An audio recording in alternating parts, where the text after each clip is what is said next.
na época de Kardec, a psicologia, né, que fundamenta a moral, ela estava recuperada na universidade, na divulgação científica, vamos dizer assim, nas escolas, né, em livros de divulgação, né? Em tudo isso, na cultura em geral, estava havendo uma recuperação da psicologia que fundamenta a moral.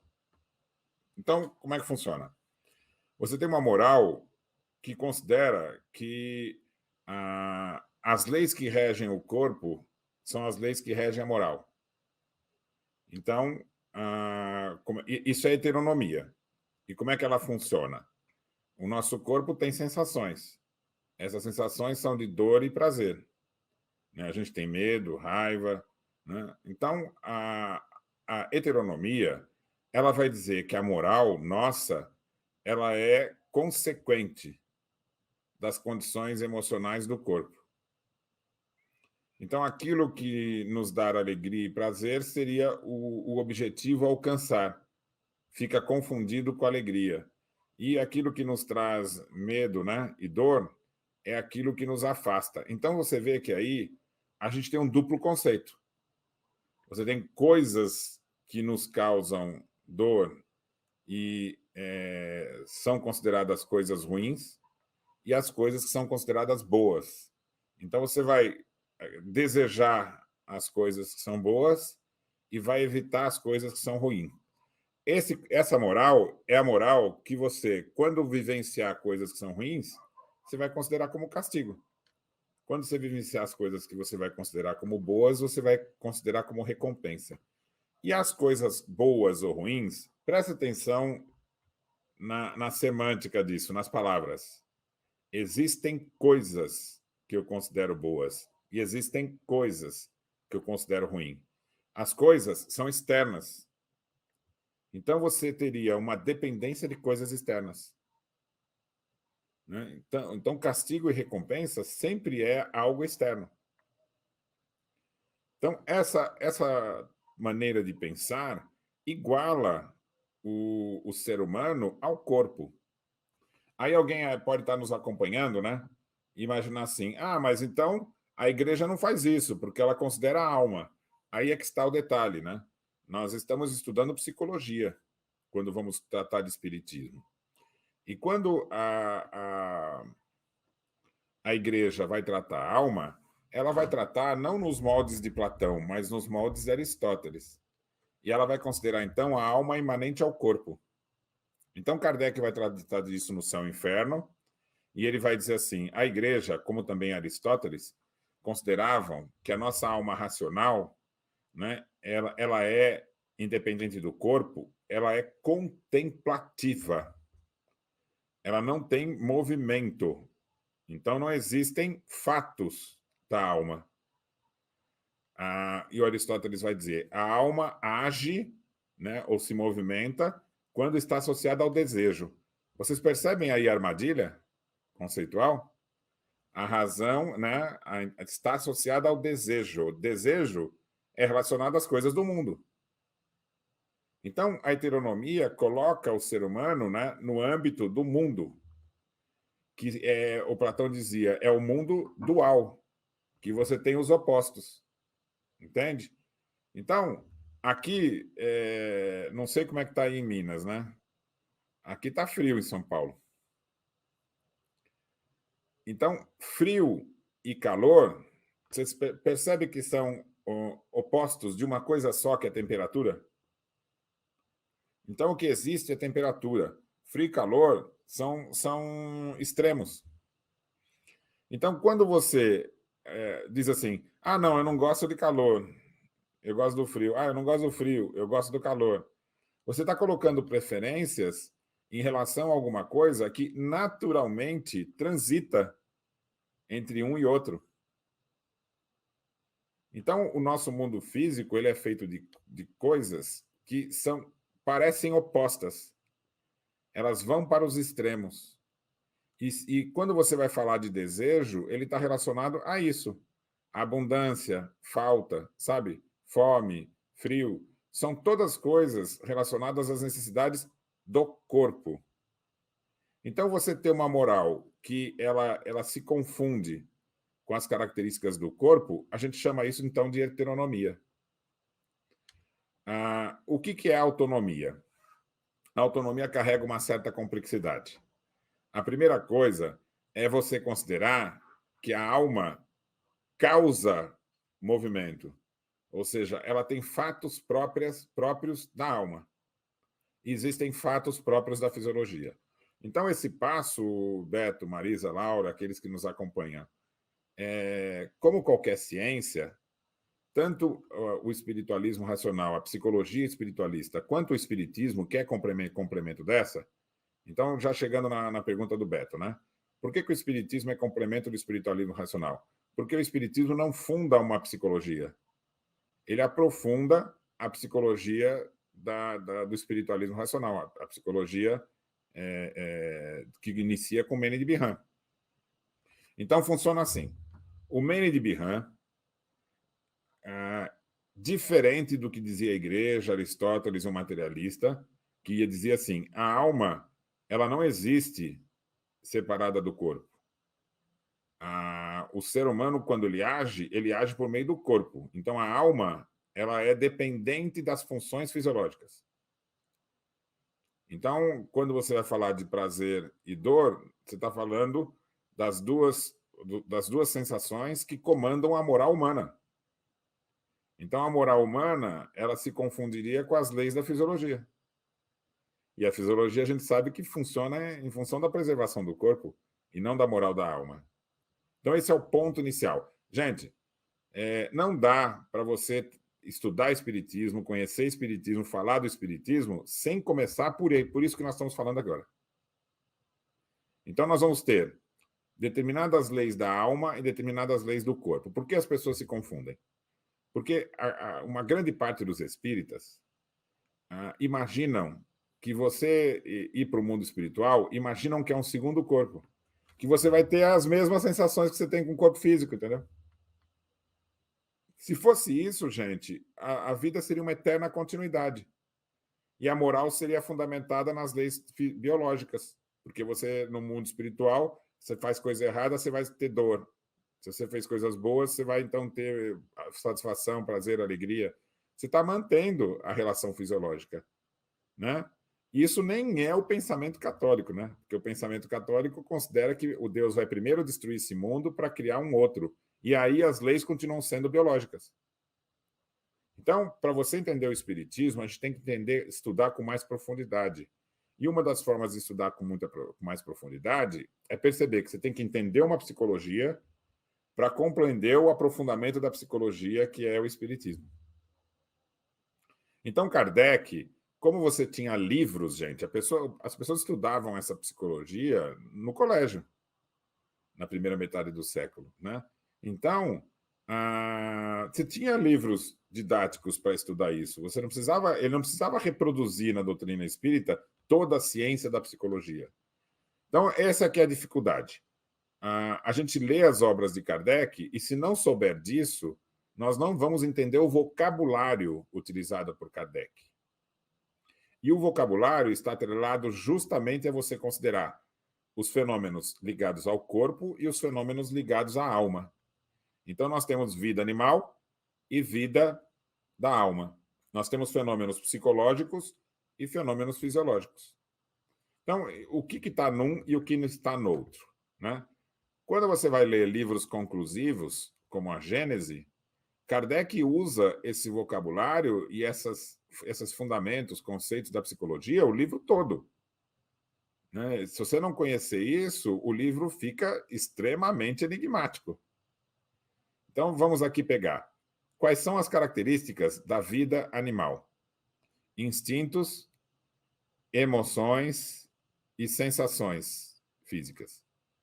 Então, as emoções, raiva, medo, as emoções básicas, raiva, medo, tristeza, alegria, nojo. Então, tudo isso aí é da fisiologia. E para que serve? Serve como instrumento do instinto. Por quê? Olha o ponto fundamental. A alma do animal não se move por si própria.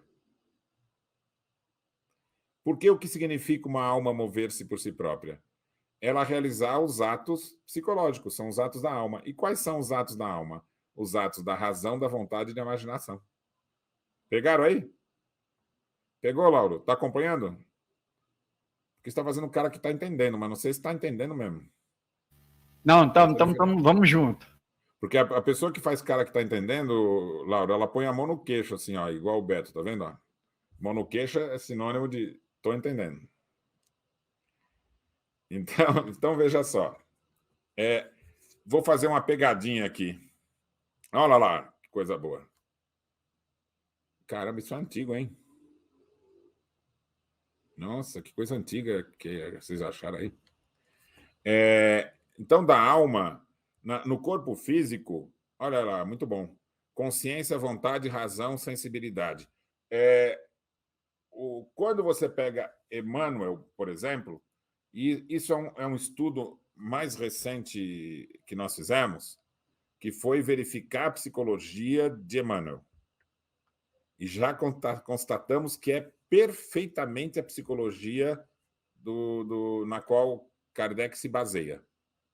Então, Marisa, Lauro, Beto, quando vocês forem estudar o Paul Janet, pega em paralelo o Emmanuel, porque vocês vão estar o Paul Janet no século XIX e o Emmanuel já no nosso século XX, tá certo? Então, veja só, quando ele vai falar ele vai iniciar o livro, o Emmanuel, ele vai dizer assim, a mente é o espelho da vida em toda parte. E ele vai considerá-lo como sendo o campo da nossa consciência desperta. A vontade e a gerência esclarecida e vigilante, a auréola luminosa, a razão. Então, como é que funciona isso, gente? O que a alma vai ter como referência para que ela exerça o seu movimento, vamos dizer assim, os fatos psicológicos? A alma vai ter como referência a ideia do bem, gente. O que é a ideia do bem? As leis de Deus. Então, mas peraí. Quando eu vou estudar fisiologia, eu não estou estudando as leis de Deus? Você está estudando as leis de Deus aplicada ao corpo físico. Mas o ser humano não tem um corpo físico? Sim, é a nossa condição animal. Então você tem uma vida animal, por quê? Porque você está saindo da vida animal para viver a plenitude da vida espiritual, entendeu? Então o ser humano, ele tem a vida animal e tem a vida humana, né? Veja lá, já que você abriu aí, você está no número 1, né? Então está lá. Em todos os domínios do universo vibra, pois, a influência recíproca. Tudo se desloca e renova sobre os princípios de interdependência e reflexão e repercussão. O reflexo esboça a emotividade. A emotividade é o sentimento, gente. E o que é o reflexo? É o quanto você compreendeu da verdade. Tá certo? A mente é o espelho da vida em toda parte. O que é a vida? A vida é a lei presente no conjunto dos seres. Então, nos seres primitivos, ele vai ser o instinto. E no ser humano, é o campo de nossa consciência desperta. Vê aí o terceiro parágrafo. Nos seres primitivos, sob instinto, nas almas humanas, entre as ilusões que salteiam a inteligência, e nos espíritos superiores, como brilhante e precioso a retratar a glória divina. Então, nós somos seres de luz, que o quanto a gente reflete dessa luz, a fonte original seria o bem, a ideia do bem. E o quanto você consegue refletir é o quanto você desenvolveu de virtude e sabedoria. Então, ele vai dizer aqui, estudando a mente da posição espiritual, confinados que nos achamos entre animalidade e angelitude, somos impelidos a interpretá-lo como sendo o campo de nossa consciência desperta, na faixa evolutiva que o conhecimento adquirido nos permite operar. Então, assim, você adquire conhecimento, esse conhecimento verdadeiro, gente, que é a compreensão das leis de Deus. Quando você compreende isso, as leis de Deus estão presentes aonde, Marisa? Nossa consciência. Na consciência. Mas você compreende tudo que está na sua consciência? Não. Não compreende. Mas se as leis de Deus ela está na sua consciência, ela está na plenitude, não está? Está. Segundo Deus. Mas você não Sim. consegue compreender, não é? Sim, sim. Como é que você faz para compreendê-la? Eu preciso exercitar a minha razão. Conhecer. Isso. E Estudar a exercitar a minha razão é razão. adquirir conhecimento de uma lei que tem referência na sua própria consciência.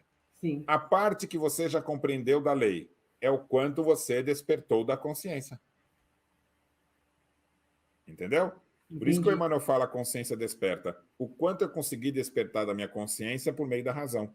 Agora, a razão é pensar segundo as leis dos homens? Não. Segundo as leis de Deus. Segundo Então, eu as vou te dar leis um de Deus. exemplo. Essa lei, o mais forte prevalece. É lei de Deus? Não, dos homens. Não, é lei dos homens. Então, se você pensa assim, que prevalece o mais forte, não é consciência desperta. Entendeu? Então, assim, devemos servir a todos. É lei de Deus? Lei de Deus. Porque quando perguntaram para Jesus quem que é o melhor de todos, os apóstolos estavam que nem criança lá discutindo quem que era o melhor deles, né?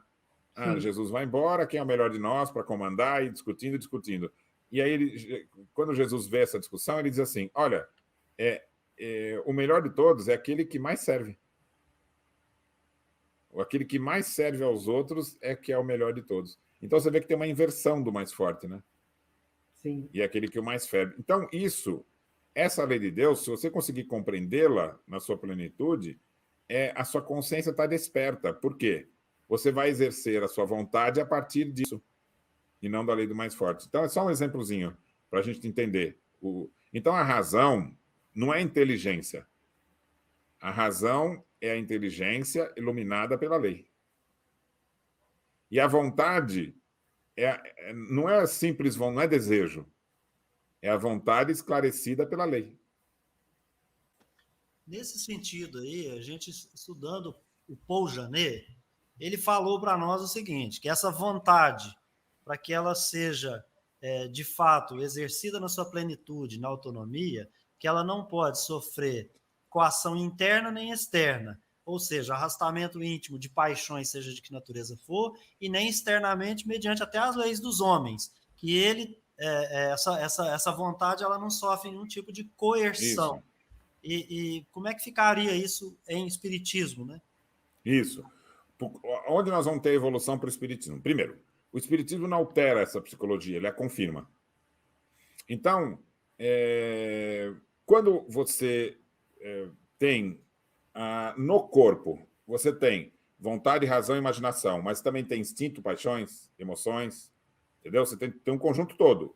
Os espiritualistas racionais diferenciaram o que é do corpo, da vida animal, e o que é da vida humana.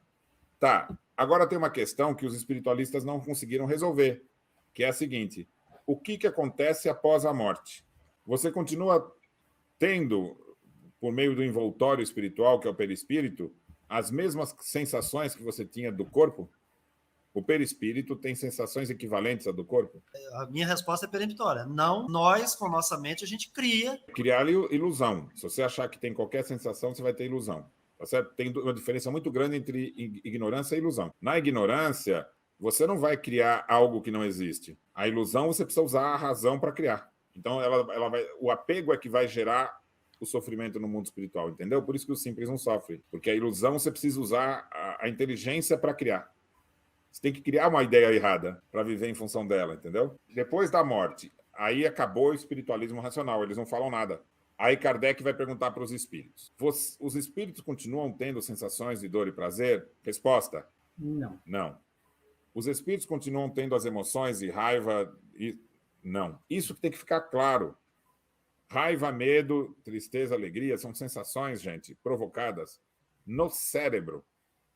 E a finalidade é você comandar o animal. Veja só, o animal age por si próprio? Ele não tem vontade e razão. Não. Então, ele não age por si próprio enquanto alma. Mas ele vai agir por si próprio enquanto personalidade, perceberam? O leão vai escolher qual caça ele vai correr atrás. Entendeu? Então, o exercício da inteligência no animal é por meio do corpo e não por meio da alma. Então, aí nessa sua fala, o Emmanuel coloca isso aqui para nós. Ó. Ele está dizendo assim, definindo-a por espelho da vida, reconhecemos que o coração lhe é a face e que o cérebro é o centro das ondulações, gerando força do pensamento que tudo move, criando e transformando, destruindo e refazendo para crisolar e sublimar. Nesse aspecto aí, ele está falando de algo que está acontecendo no campo do físico. Não, Beto. Aqui realmente um ponto de grande importância para entender o Emmanuel. O coração e o cérebro são símbolos. São símbolos. Aqui ele não está falando do cérebro e do coração, do corpo físico. Sentimento e razão. Vamos, na nossa linguagem, separar a emoção, que é da fisiologia, raiva, medo, tristeza, e sentimento, que o fundamento dele é o amor. O que é o sentimento? A interligação com os outros seres. Ocorre isso no mundo físico? A interligação entre todos os seres ocorre no mundo físico ou no mundo espiritual? É por meio do fluido perispiritual ou por meio do corpo físico? Fluido perispiritual. Então, gente, o fundamento do amor é um sentimento da alma. Então, precisa separar. Quem faz essa separação? O Janet? Não. Vai ser o Espiritismo. Então, as características da alma. A alma, ela tem movimento, gente. Isso altera tudo que o materialismo, que as religiões pensam, que o catolicismo pensa, altera tudo. Né? Se você pegar lá, Beto, naquele mesmo do Emmanuel, ele já fala. Põe lá, naquele mesmo texto que você estava mostrando do Emmanuel. Gente, o segredo está em perceber os detalhes, viu? Não é no geral, é no detalhe. Né? Olha lá no Emmanuel. Definindo por espelhos da vida, o coração é a face. Por que o coração é a face? O coração, o sentimento é representado pelo espelho, gente, o reflexo. O reflexo do bem é o sentimento. E o cérebro é o centro das ondulações. Você vê que aí você emite o pensamento? Você sente com o coração. E você reflete o pensamento. Então, quando ele está falando do coração e cérebro ali, ele está falando como se fosse assim, a fisiologia da alma. Gerando a força do pensamento que tudo move. Gente, pensamento que tudo move. Então, nós estamos falando aqui que o espírito tem movimento. Existe um movimento físico e um movimento da alma. O movimento da alma, ele está relacionado a pensamento, sentimento. Entenderam? Pegou? Então, quando ele vai dizer isso de coração e cérebro, ele está falando dos movimentos da alma. E os movimentos são sentimento e pensamento. É isso. O que ele vai demonstrar aí? Imagens. Olha lá. Respiramos no mundo das imagens que projetamos e recebemos. Vou falar para vocês uma coisa. Quando eu falo balão amarelo, o que apareceu na mente de vocês? Uma imagem. Na hora. Uma imagem do balão amarelo. Uma cor amarela, um balão desses de criança, né? De criança. Um balão, foi isso que veio na sua cabeça. Então, veja, na verdade, a palavra carrega uma imagem. Balão, entendeu? É uma imagem. Amarelo é a cor, a imagem. Então, a gente conhece as coisas, gente, por meio de imagens. O que você projeta é imagem. O que você não conhece, você não consegue oferecer imagem nem palavra. Ô Paulo, então é por isso que no Livro dos Espíritos eles vão responder: a linguagem é toda material, os espíritos se comunicam pelo pensamento. Isso. Só que o próprio pensamento, quando você... Vamos pensar assim, Beto, você está no mundo espiritual, se conecta mentalmente com outro espírito. O que você perceber dele vai se tornar imagem na sua mente, entendeu? Porque você só consegue entender aquilo que você já conhece. Agora, quando um espírito superior vai te intuir, ele vai te oferecer valores acima do que você conhece. É aí que você vai ter a imaginação, a criação, as ideias novas, entendeu? Esse é o despertar.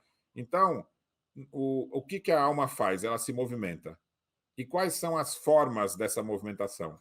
Essas formas da movimentação é servir ao mais simples, aprender com igual, intuir dos mais evoluídos. É isso, gente. Olha lá. Respiramos no mundo de imagens que projetamos e recebemos. Essa é a comunicação ampla que tem entre todos os espíritos. Por elas, estacionamos sob a fascinação dos elementos que provisoriamente nos escravizam, porque qualquer agir no mal, gente, é provisório. Quem agir no mal vai retornar ao bem. Quem gerou o vício do mal vai descondicionar o vício do mal. Não tem outro caminho. Ou você progride se desenvolvendo paulatinamente, sem precisar desenvolver o vício. Né? Tem uma diferença, gente, em o ato equivocado, a imperfeição e o hábito equivocado, que é o vício. Vocês percebem? São 3 situações diferentes. Então, Beto, quando você pega as imagens do mundo, que está relacionado a desejos e circunstâncias do mundo, e você fica preso nelas, você vai acabar sendo escravizado. Tá vendo ali? Fascinação dos elementos que provisoriamente nos escravizam. Quando você se conecta aos bons espíritos, você vai receber uma indução para compreender o bem cada vez melhor. Através dessas imagens, incorporamos o influxo renovador dos poderes que nos induzem à purificação e ao progresso. Entendeu? Então, Beto, você não tem como fugir disso. Você hoje, nesse instante, todo mundo que está nos acompanhando aí, a Genesi, João, todo mundo aí, a Edna, a Marisa, nós estamos no mundo, nós estamos nos percebendo o mundo por meio dos sentidos. Mas a nossa alma está conectada com todos os outros seres. As imagens que você povoa a sua mente, essas imagens vão determinar com o que você está conectado. Se você se conectar com aquelas coisas que escravizam, nós vamos ter esse resultado. Se você se conectar com a ideia do bem, você vai progressivamente ampliando o seu entendimento da ideia do bem, e é isso que é o desenvolvimento da sabedoria. E quando você estabelece conexões nesses 3 níveis, os mais simples, servindo, os iguais, aprendendo, os que estão acima, recebendo esse influxo renovador da indução à purificação ao progresso, quando você faz isso, esse é o ato da alma saudável. Essa é a alma que vai conquistando a felicidade, porque ela cria o hábito de agir em função da alma e não em função dos instintos e dos desejos e das emoções. Entendeu? Então, veja só, nós estamos numa situação transitória. Você está no corpo, você não é mais um animal, tanto que você já tem as capacidades da alma, mas você tem que perceber o que é impulso da fisiologia e o que é impulso da alma. Entre os impulsos da alma, o que são os regeneradores, né, os que provocam o progresso, e aqueles que causam o apego. É simples e complexo ao mesmo tempo, né? É simples, assim, de entender, se você prestar bastante atenção, mas é complexo de executar, né? Então, vai funcionar assim. Aqueles que são os mais simples, eu vou servir. O que isso representa? Representa a prática. Aqueles que estão iguais, eu vou dialogar. Significa o aprender. Os que estão acima da gente, nós vamos receber um influxo do bem. É a intuição. Então, esses são os atos da alma que o Espiritismo vem demonstrar. Quando a gente vai para o mundo espiritual, só existem os atos da alma. Mas se você não está acostumado a eles, você vai viver a ilusão. E a ilusão sempre traz a escravidão aos apegos e sofrimento moral. Não tenha dúvida, gente. Então, no século XIX, acreditava-se que a vida do animal é uma vida de subordinação às emoções. Então, o animal seria irracível. Não tem controle de si mesmo. Toda a antiguidade pensava isso, até no século XIX. Mas, hoje em dia, isso mudou. O animal, Marisa, e o ser humano no seu começo de processo evolutivo, e o Espiritismo vai falar isso, inovando, né, até o pensamento da sua época, os instintos, procura na Gênese, os instintos são bons. As emoções, elas são a força que o organismo tem para, segundo as necessidades dos instintos, quem é que representa os instintos? Um João de Barro que faz a casinha do João de Barro toda bonita daquele jeito. A inteligência do passarinho, gente? O que vocês acham? Você faz uma casa daquela? Imagina. Então, agora o passarinho é mais inteligente que você? Não é. A inteligência dos espíritos que coordenam aquela espécie. A inteligência tem que vir de algum lugar, gente. E a inteligência dos animais, que está representada pelos instintos, vem dos espíritos superiores que coordenam aquelas espécies. Tá certo?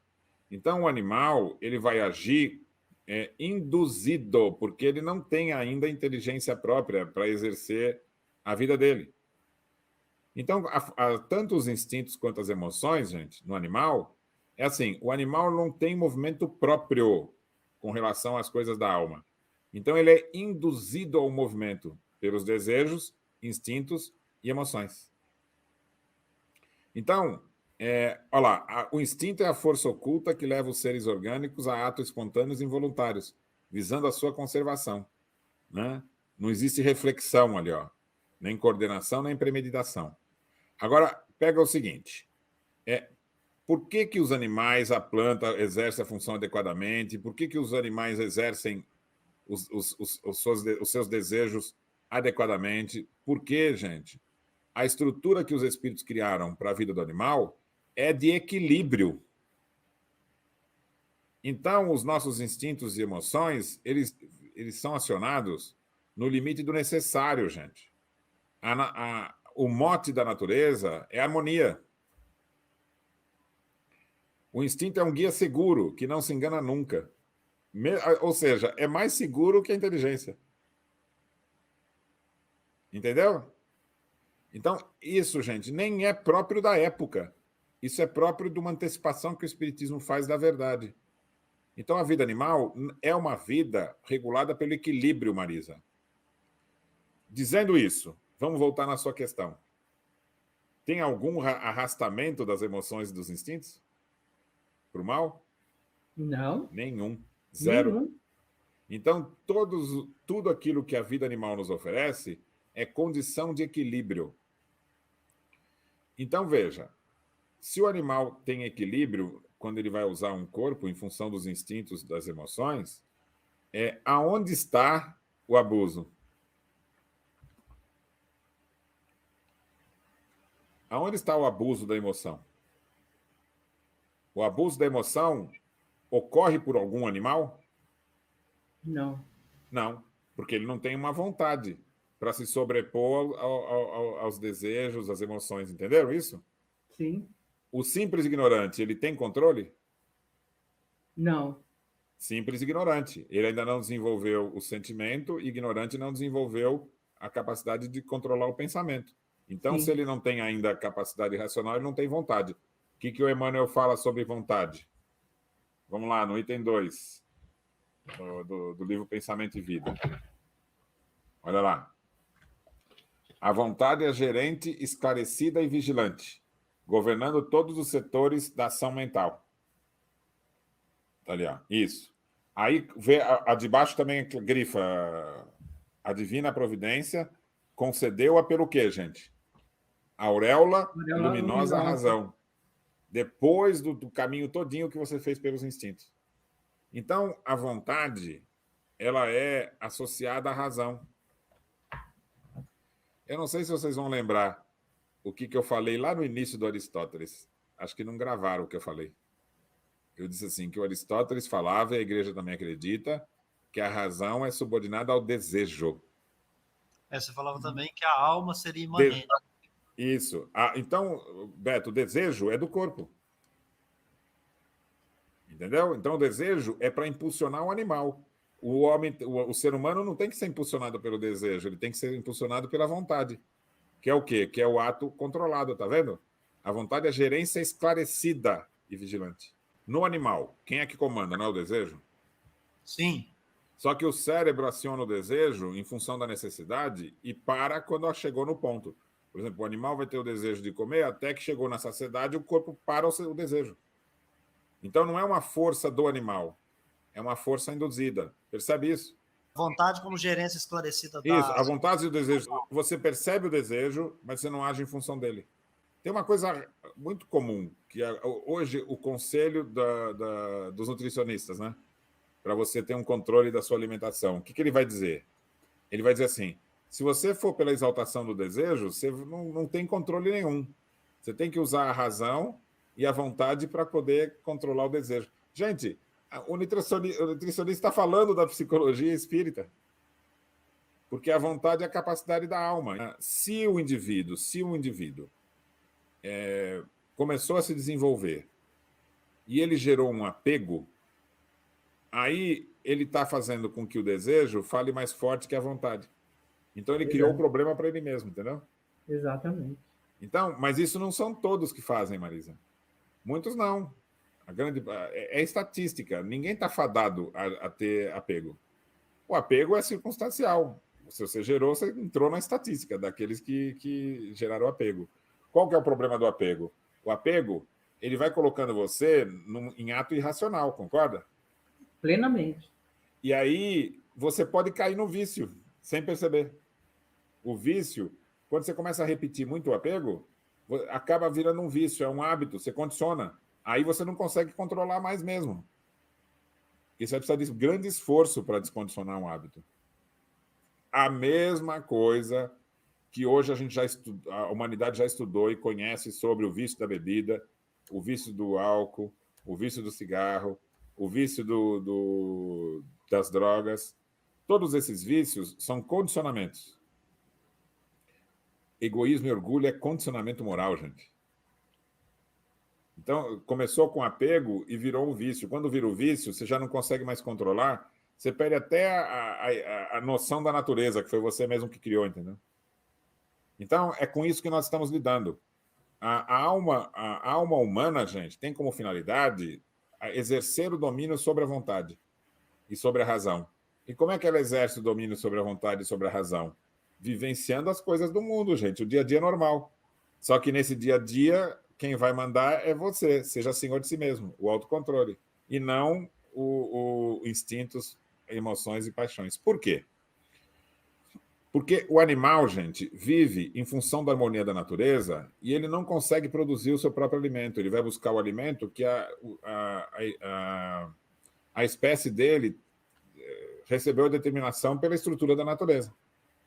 Então, o animal, ele vive mesmo da caça, né? De caçar e de comer outros animais. Por quê? É uma alma que ainda não tem controle de si próprio e ainda não está vivenciando o desenvolvimento dos valores da alma.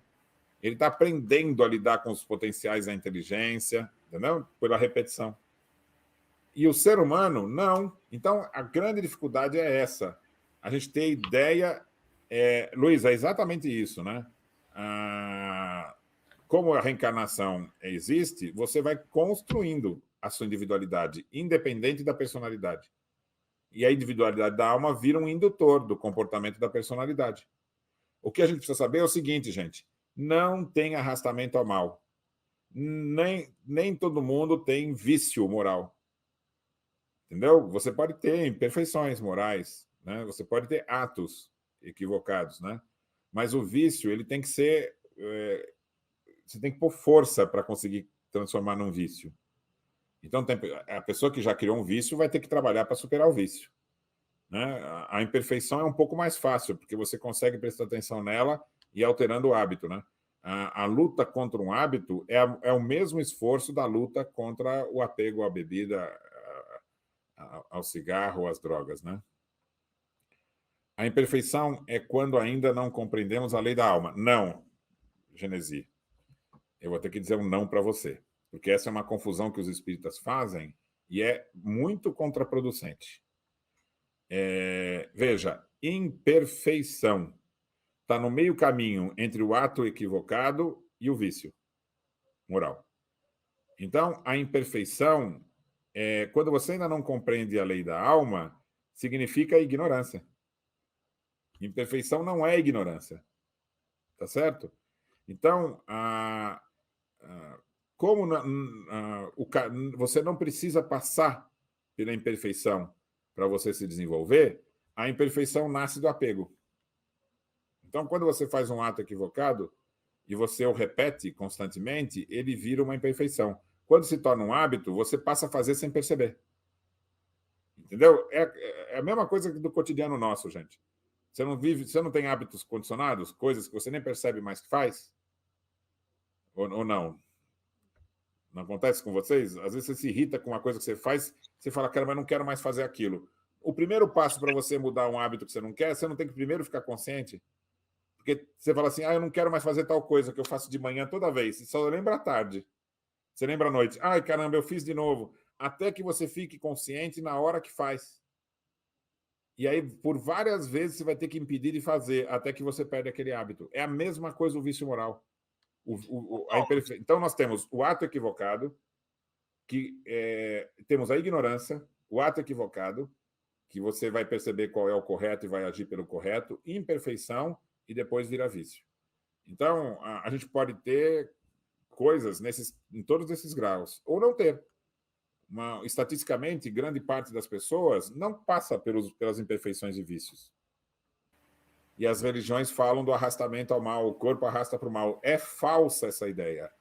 As emoções e instintos são equilibrados. Nós é que vamos passar a ter atos morais. O que é o ato moral? Né?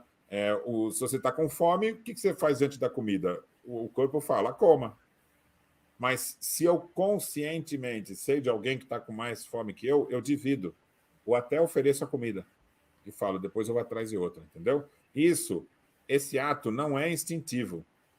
Esse ato é um ato da vontade. E esse é o ato que corresponde ao bem.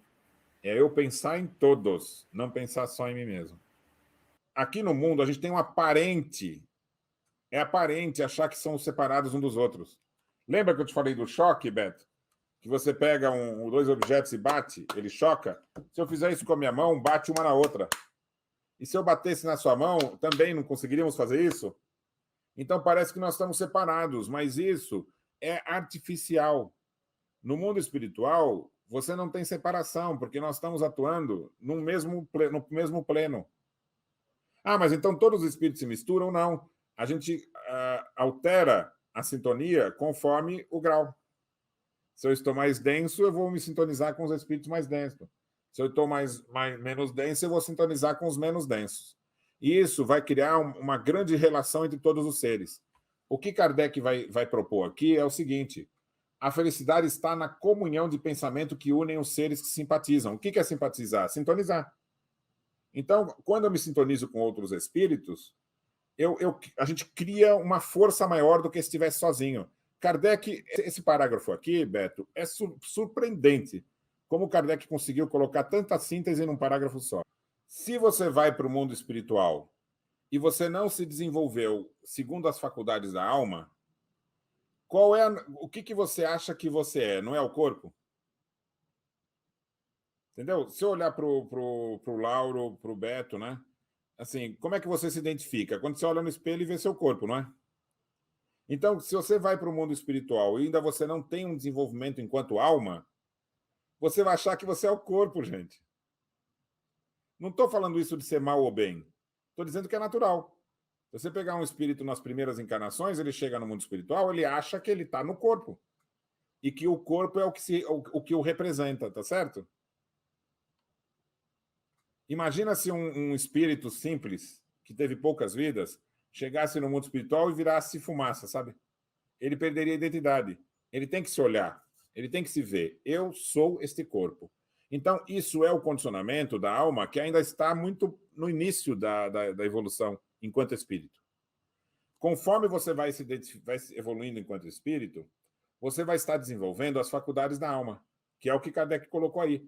O que é que distingue o espírito? A vontade, a razão, as faculdades da alma. Então, quando você desenvolve a faculdade da alma, você toma conhecimento de si próprio, enquanto ser que pensa.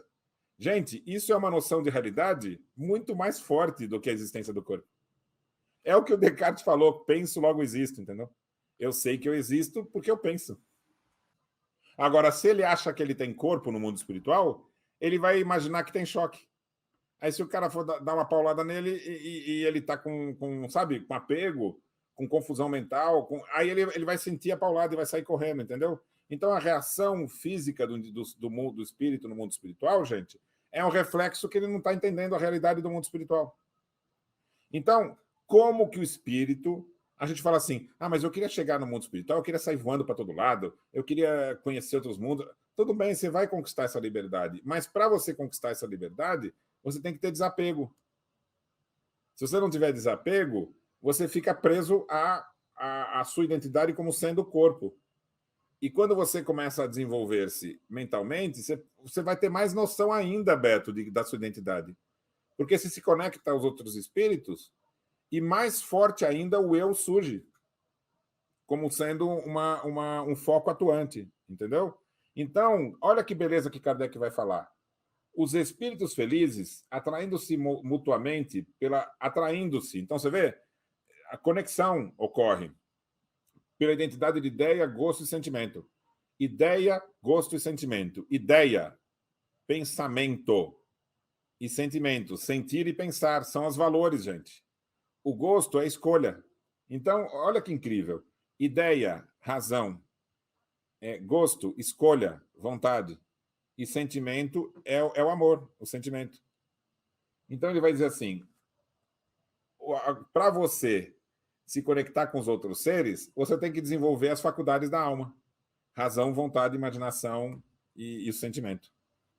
Formam vastos grupos ou famílias homogêneas. Então, você chega no mundo espiritual e você, abstraindo do fato de você ser um foco, um corpo, imaginar que você é algo que irradia, você se conecta aos outros espíritos. E aí ele vai dizer aqui, o que você faz? Cada individualidade irradia suas próprias qualidades. Percebeu? Então, esse é o perispírito, Beto. Eu tenho os valores, eu os desenvolvi e eu os irradio. E impregnado pelos eflúvios serenos dos que emanam do conjunto. Então, a sintonia significa eu ofereço meus pensamentos, sentimentos e escolhas e recebo dos outros. Essa sintonia nos amplia e vai criar a condição de paz e felicidade, que advém dessa conexão. Mas essa conexão ela é estática. Olha só, gente. Lembra que eu falei que o mundo espiritual é um grande caminho? Que tem os seres em todas as fases? Então, essa família espiritual da qual você participa está num grau acima dos que vêm na retaguarda. E um grau abaixo dos que estão na vanguarda. Concordam? À frente de nós estão os que estão na vanguarda, que vai chegar até os puros. E atrás de nós, os seres mais simples, né? Os espíritos mais simples, né? Que já saíram da normalidade, simples, ignorante, até chegar a nós. Então ele vai dizer assim, ora a gente se dispersa para nos ocupar das missões. O que é missão, gente? Missão é servir. Ora se reúne num ponto qualquer do espaço para se inteirar do resultado dos trabalhos. O que é isso? Compreender. Eu vou servir, aí eu avancei e eu vou compreender. Ora se reúne em torno de um espírito de ordem mais elevada para receber seus anúncios e instruções. Ou seja, pela intuição, receber a inspiração dos bons espíritos. Então, essa rede de espíritos, que vai do mais simples até o mais complexo, gente, tem uma tríplice atuação constante. Serve ao mais simples, aprende com os que estão no mesmo nível e recebe e intui pelos espíritos mais acima. Aí imagina, nós fazemos parte de um grupo, nós aqui. Quando a gente ganha mais um degrau na nossa evolução, nós não vamos orientar aqueles que estão no degrau que a gente acabou de sair? Não é assim? Então, você sabe tudo sobre o degrau que você acabou de sair. Então, você vai ser aquele que vai oferecer inspiração para ele. O que é inspiração, gente? É você receber uma orientação que você ainda não compreende, mas que você vai agir segundo ela. Então, isso a gente vê no mundo físico, gente. Quando você está, por exemplo, numa empresa e alguém que supervisiona o seu trabalho fala, olha, faz assim, assim, assim. Mas o que eu vou conseguir com isso? Faz, depois você vai entender. E aí você segue essa orientação, dá certo, e você fala, poxa, mas por que deu certo? Aí você vai aprender. Então, a intuição é permitir que a gente caminhe no entendimento já tendo um auxílio, uma iluminação. Agora, pegaram isso? Servir, aprender, intuir? Pegou isso? Pegou, Beto? Agora faz um favor. Anota aí, gente, quem está nos acompanhando. Chico Xavier Emmanuel, item 4, instrução. Olha como está tudo conectado, gente. Platão, Jesus, Espiritismo, sabe?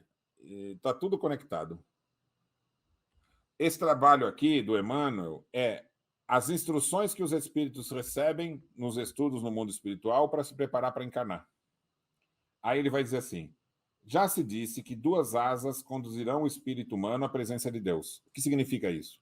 Conduzir à presença de Deus. Quem que está na presença de Deus? Não é o espírito puro?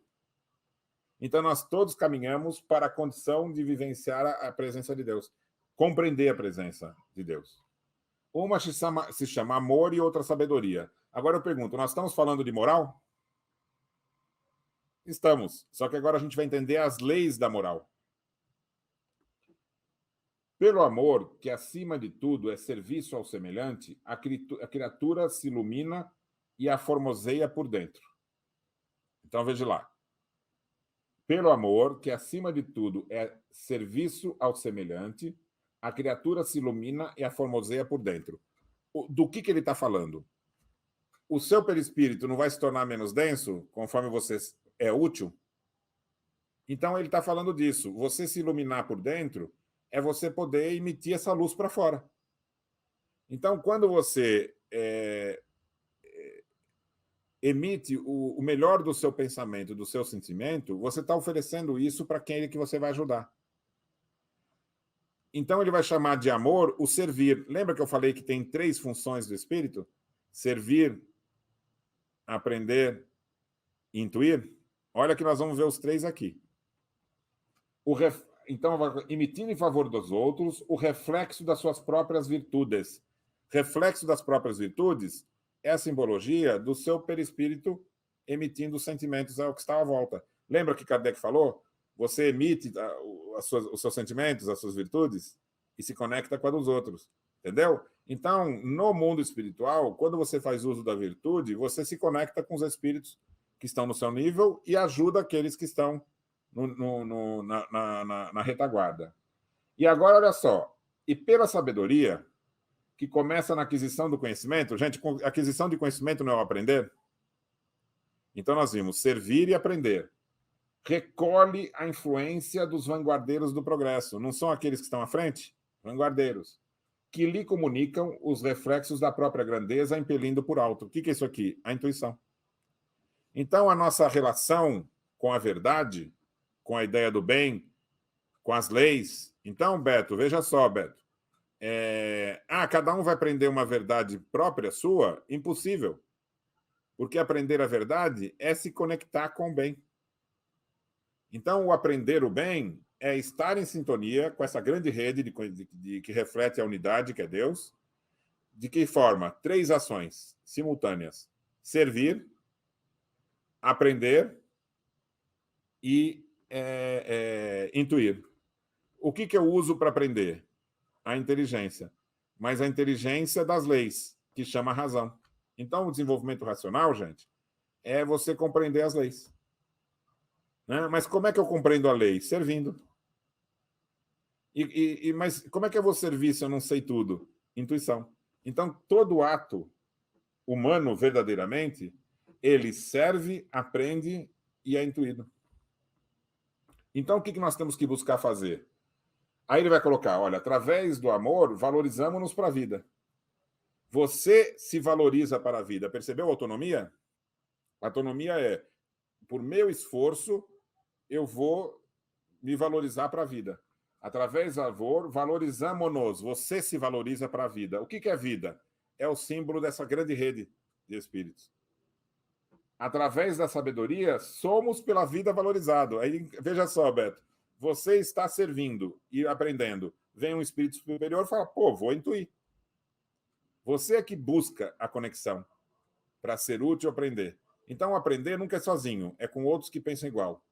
E ser intuído é por aqueles que estão acima. Isso ocorre quando você serve. Então, daí o imperativo de marchar junto a inteligência e a bondade. Entendeu? Aqui está o dever. O imperativo está no dever. Se eu conseguir andar junto à vontade e a inteligência e a bondade, eu exerço a plenitude da relação com os outros seres, servindo, aprendendo e sendo intuído. Por isso que nós vamos ter uma instrução que vai ter um pouco mais à frente, todos temos a necessidade de instrução e de amor. estudar e servir são as rotas inevitáveis na obra da elevação. Então, Beto, isso aqui é uma inovação que nós vamos encontrar na proposta espírita com relação à moral. O exercício da moral é uma ação tríplice da alma. Vou repetir. O exercício da moral é uma ação tríplice da alma. Quando, em qualquer ato, ela busca servir, aprender e ser intuído. E esses 3 atos, eles vão ocorrer de forma coletiva. O aprender eu não aprendo sozinho, e a intuição eu não recebo sozinho.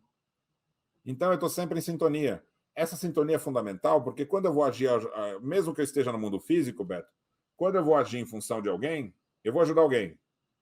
Aquele alguém, ele nunca está sozinho. Vou dar um exemplo prático aqui, gente. Você vai na rua, Beto, e tem alguém lá com frio.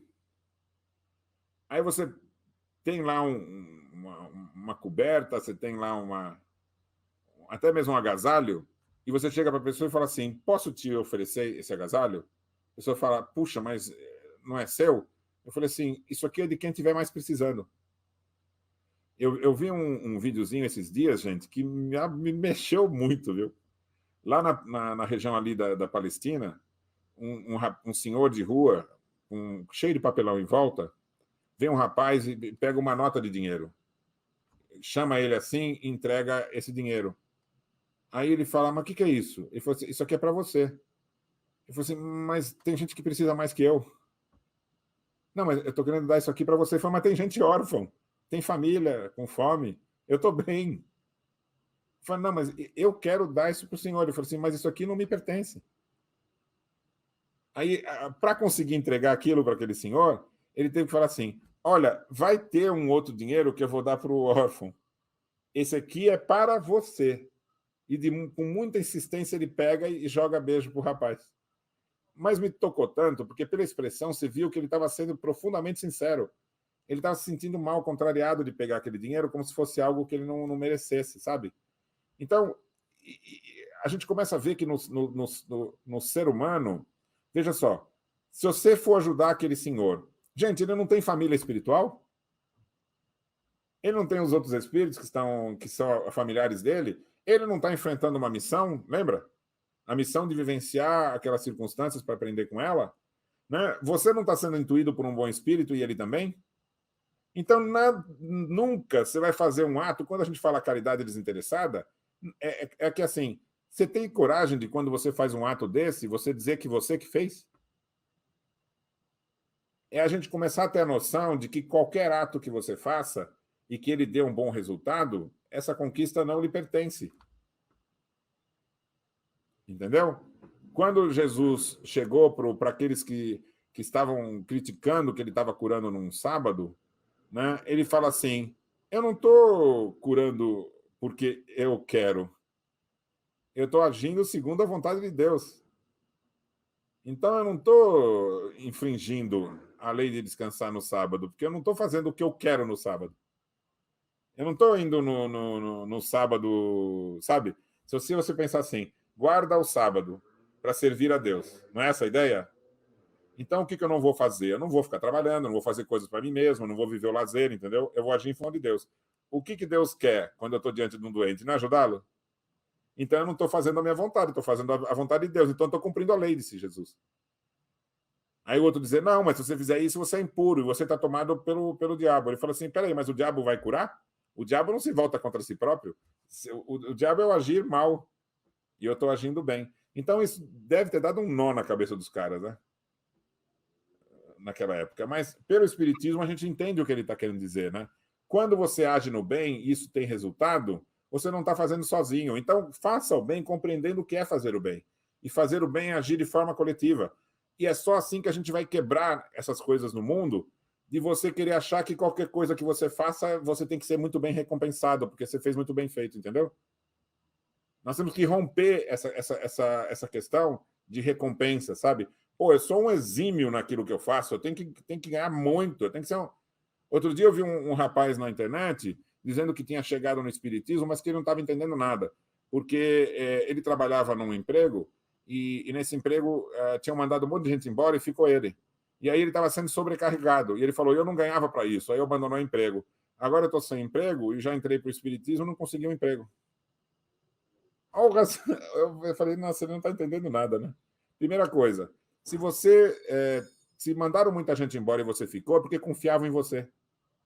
Se está sobrecarregado, porque era um momento difícil. Então, a atitude adequada é, eu vou trabalhar com afinco, porque quando a gente estiver numa situação melhor, as coisas vão mudar. E vai ter uma relação de confiança, porque eu fiz além do que eu devia. Sabe? Então, em verdade, no trabalho profissional, o que o Espiritismo vai propor é assim, você não está trabalhando, não importa qual seja o emprego, em função do salário. Você está trabalhando ali porque você pode ser útil e pode aprender. E se você for útil e aprender, você vai ser intuído. Então, você vai ganhar tudo que é possível ganhar. Em qualquer ato, Lauro. Se você cobrir uma pessoa que estava com frio na rua, você ganhou uma tonelada de coisas. Porque você cresceu com aquilo, você aprendeu com aquilo e você fez algo que os espíritos falaram, a gente pode contar com ele quando precisar de alguma coisa. Então você se valorizou para a vida e vai ser valorizado pela vida. Porque conforme você vai se tornando um indivíduo que é constante nos seus atos, você vira um instrumento útil do bem. Mas isso é porque você está sendo gratificado? Não, é porque você se colocou nessa condição. Então, primeiro se valorize para a vida, para que a vida te valorize. É o que ele fala ali. Através do amor, do servir, valorizamos-nos para a vida. Você mostra que você está com afinco de servir. E através da sabedoria, somos valorizados, somos pela vida sabedorizados. Ou seja, quando eu vou servir, eu vou aprender. E quando eu vou aprender, eu vou ser intuído para enxergar até mais do que eu consigo. E nada disso sozinho, tudo isso de forma coletiva. Então, aí a gente vai começar a perceber que o universo tem estruturas de atividades coletivas. E quanto melhor você se qualifica, mais você participa de complexidades das necessidades do mundo. O que é o planeta, então? Beto, Lauro e aqueles que nos acompanham. É um campo de prova que os atos que a gente faz aqui no mundo não têm grandes consequências, entendeu? Conforme o mundo for se tornando um mundo melhor... mas então por que o mundo é tão difícil? Porque a gente tem que fazê-lo ser melhor. Ou seja, o que é um mundo feliz, Lauro? É um mundo que todo mundo conta com todo mundo. Eu sei que todo mundo está com boa intenção, todo mundo está fazendo o máximo e os resultados vão ser coletivos. Percebe? Então, um mundo feliz não tem como você ser colocado num mundo feliz. Você tem que se capacitar para o mundo feliz.